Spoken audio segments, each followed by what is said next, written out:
Alors moi c'est Low Swing, je suis rappeur, beatboxer, beatmaker et je viens de lâcher un projet qui s'appelle Day One. Le 16 septembre, c'est moi qui ai fait toutes les instrus et c'est moi qui écris tous mes textes et voilà. J'adore.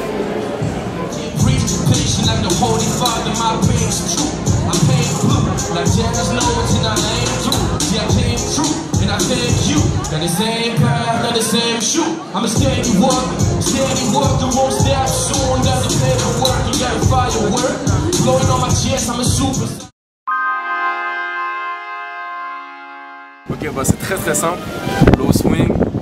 Le low il est parce que je fais des instrus très lentes. C'est dans les down tempo, les cadences très lentes que je trouve ma zone. Et swing c'est parce que à la base je suis un enfant du jazz. Et le swing c'est un décalage temporaire qui donne une certaine cadence et un rythme que j'aime bien.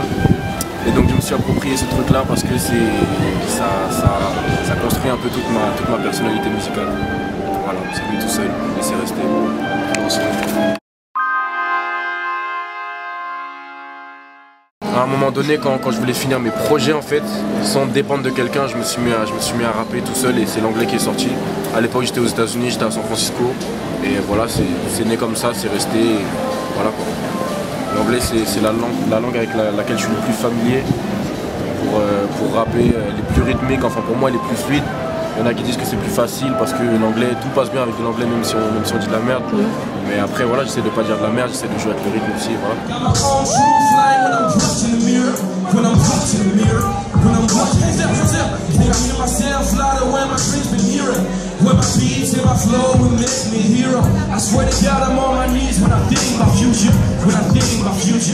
When I think about my damn things, I ain't in the reflexes. I watch myself when I'm watching the mirror.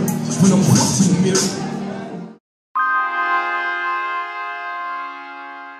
Alors, un concept par exemple que je reprends beaucoup, c'est l'idée que je sais que je vais jamais m'arrêter de faire ce que je fais.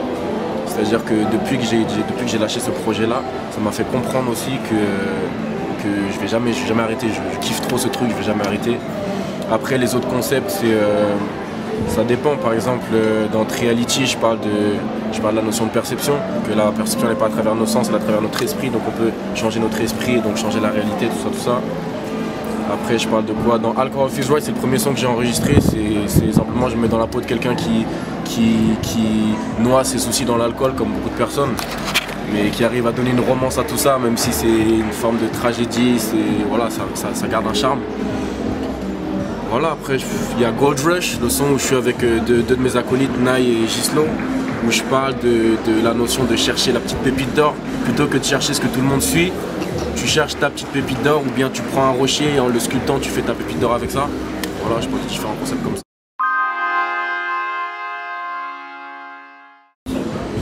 Alors j'ai commencé le beatbox au moment où je suis sorti du ventre de ma mère. Ça fait longtemps quoi. Ça fait longtemps. J'ai 23 ans. J'ai commencé le beatmaking en 2007. C'était au début sur des tout petits logiciels où tu fais ça à la souris. Après, au fur et à mesure, je me suis pris au jeu. J'ai utilisé du matériel un petit peu plus professionnel, comme des synthés ou bien des sampleurs comme la MPC. Et donc 2007, et le rap, c'est comment ça a commencé. Le premier son Alcohol Feels Right, je l'ai enregistré en 2009. Mais j'ai commencé vraiment à me mettre sérieusement au rap, par exemple le projet là, Day One. Dans ma tête, c'est vraiment fin 2012 que je suis vraiment rentré dans la peau d'un rappeur.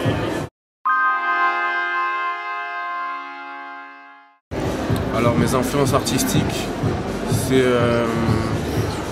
à la base, comme j'ai dit, c'est le jazz et la soul qui m'ont vraiment lancé un petit peu dans l'identification musicale. Après, en termes d'artistes, j'écoute Drake depuis longtemps. Ah. Drake, je l'écoute depuis longtemps avant qu'il ait l'image du lover canard un peu. Ah. Et donc il y a Drake, ouais, il y a Chance the Rapper aussi. C'est un nouveau gars qui est pas très connu, qui mélange un petit peu le rap et le chant. Il y en a d'autres qui l'ont déjà fait, mais lui il le fait particulièrement bien avec un style de Chicago que j'aime beaucoup. Il y a beaucoup de rappeurs de Chicago qui m'inspirent, comme BJ et Chicago Kid aussi, et Vic Mensa. Après, mes influences vraiment dans mon patrimoine musical, il y a Lauryn Hill, les Fugees qui m'ont beaucoup inspiré. Bob Marley aussi, hein, même même si il est inclassable.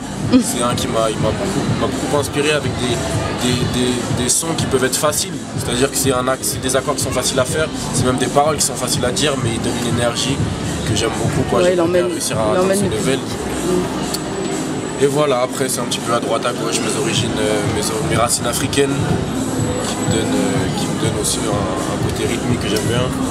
Et après ouais, c'est de la musique de partout, du hip-hop, tous ceux qui poussent leur délire le plus loin possible et qui touchent un peu à l'expérimental, quelque chose que les autres n'ont pas encore fait, j'aime bien. Okay.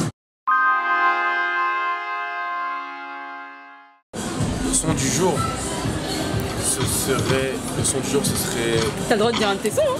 Ouais. Non, je ne sais pas encore à ce que je vais là. Un son du jour. Ah, c'est une bonne question. Ah. Le son du jour, ce serait quoi?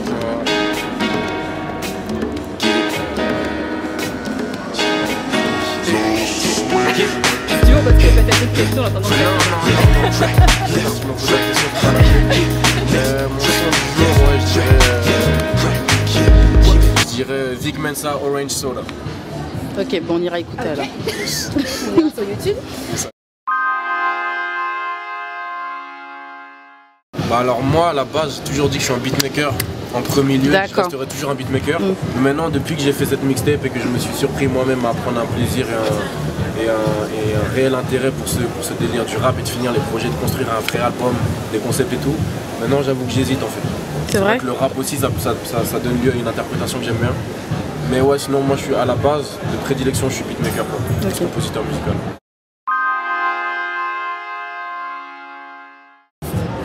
Elles sont pas prévues, mais j'ai un cercle, j'ai des connexions avec qui, ouais, à tout moment c'est possible de collaborer quoi.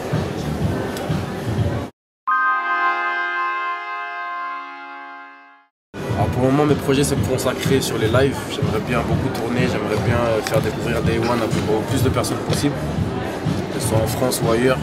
J'ai la chance de rapper en anglais donc ça me donne un langage un peu universel quoi. Donc ouais, j'aimerais beaucoup voyager avec ce que j'ai déjà fait, même si c'est un petit projet modeste. Donc entre temps, je pense que je vais continuer à enregistrer mes sons, continuer à partir dans d'autres délires un petit peu plus poussés, peut-être plus partis. Day One, c'est très vaste. Si tu écoutes Day One, il y a des sons très diversifiés les uns des autres. Là, je pense que pour mes futurs projets, ce sera plutôt des trucs vraiment très particuliers, très spécifiques. Donc là, mes projets, je vais forcément travailler sur mon prochain EP. Après, je travaille aussi sur un EP en collaboration avec un rappeur qui s'appelle GD Vibes de 7 Match, c'est un gars de Montpellier. J'ai un rappeur de Caroline du Nord aussi qui s'appelle Wanda, avec qui on prépare un EP qui devrait sortir en septembre. Et sinon, ouais, j'ai une beat tape aussi, je vais faire une mixtape d'instru que je prépare là au Cannes, des instrus un peu évolutives, qui devrait tomber pareil d'ici décembre-janvier.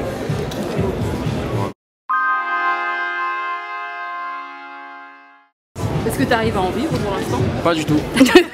Pas du tout. Non, malheureusement, c'est pas si facile. Et en plus, j'ai le problème d'être impatient, donc quand on est impatient, on est frustré tout le temps. Mais voilà, j'ai de la chance d'avoir des personnes autour de moi qui savent me canaliser.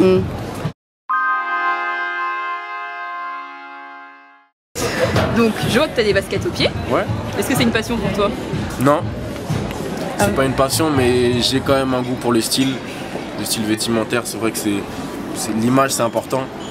Mais non, c'est pas une passion. Les sneakers, c'est pas une passion. J'aime beaucoup les Jordan et les Air Force depuis longtemps, mais je dirais pas que c'est une passion. Ok. Alors nous qui te connaissons depuis un petit moment déjà, on a noté quand même une évolution dans le look. Ouais. Est-ce que c'est choisi? Pourquoi? C'est réfléchi? Ouais, c'est aussi, ça fait partie de ma maturité, de ma prise de maturité musicale. Forcément, il y a mon personnage aussi qui évolue avec. Et avant j'avais le problème d'avoir peur d'être pas modeste. Donc je voulais pas faire genre, allez, je m'habille comme ça. Mais en fin de compte, se positionner, prendre un parti pris, être engagé même comment on s'habille, avoir vraiment un style propre à soi-même, c'est devenu important pour moi. Et voilà, je pense que tout le monde a besoin de ça. Et voilà,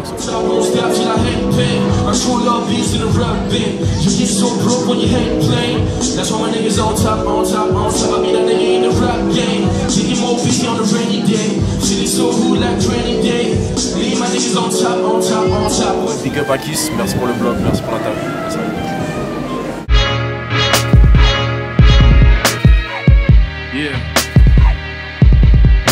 Yeah.